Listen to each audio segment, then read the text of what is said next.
Okay, video 6 of drawing right and left. Now, this one will be a bit of a continuation of what I was talking about at the end of the last video. I'll probably be referring to this one quite a bit in future videos, so I slowed it down to 4 times speed instead of 8 times speed so we can get a better look at what's going on. Before, I mentioned fountain pens and how one of their biggest benefits is the ability to vary the line width easily. But at least in my case, this comes at the trade-off of controllability. One wrong hand motion with the fountain pen could mean trashing the drawing. And at the moment, my hands are not as steady as they could be, especially my left hand.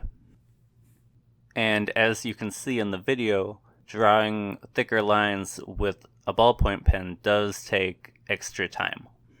But errors usually aren't catastrophic because the ink is laid down only a little bit at a time. And back to the drawing though, it kind of looks like something you'd see under a microscope or maybe in a biology textbook. And the changes in line thickness are more crowded around the endpoints than in the connecting lines, and that kind of gives it a bit of a 3D effect. A few parts of it kind of remind me of fingertips, and this could probably be changed and redrawn to where the smaller enclosed circle-like forms could be fingernails and the elongated forms could be fingers. Or maybe it could be like oil on the surface of water, or maybe the wings on a butterfly. And that kind of gets into having a toolbox of ready-to-go patterns that you can break out for any number of different situations.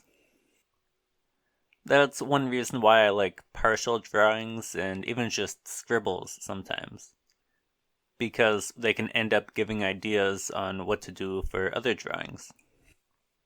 But one thing that I've noticed before is that when I tend to kind of doodle mindlessly, I end up drawing things that kind of look like plants or other organic related things.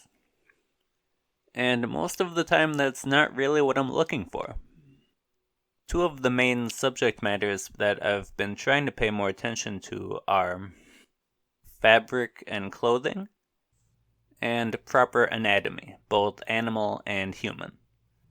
Anatomy in of itself is a big topic, so I've been looking mainly at things like hair and eyes.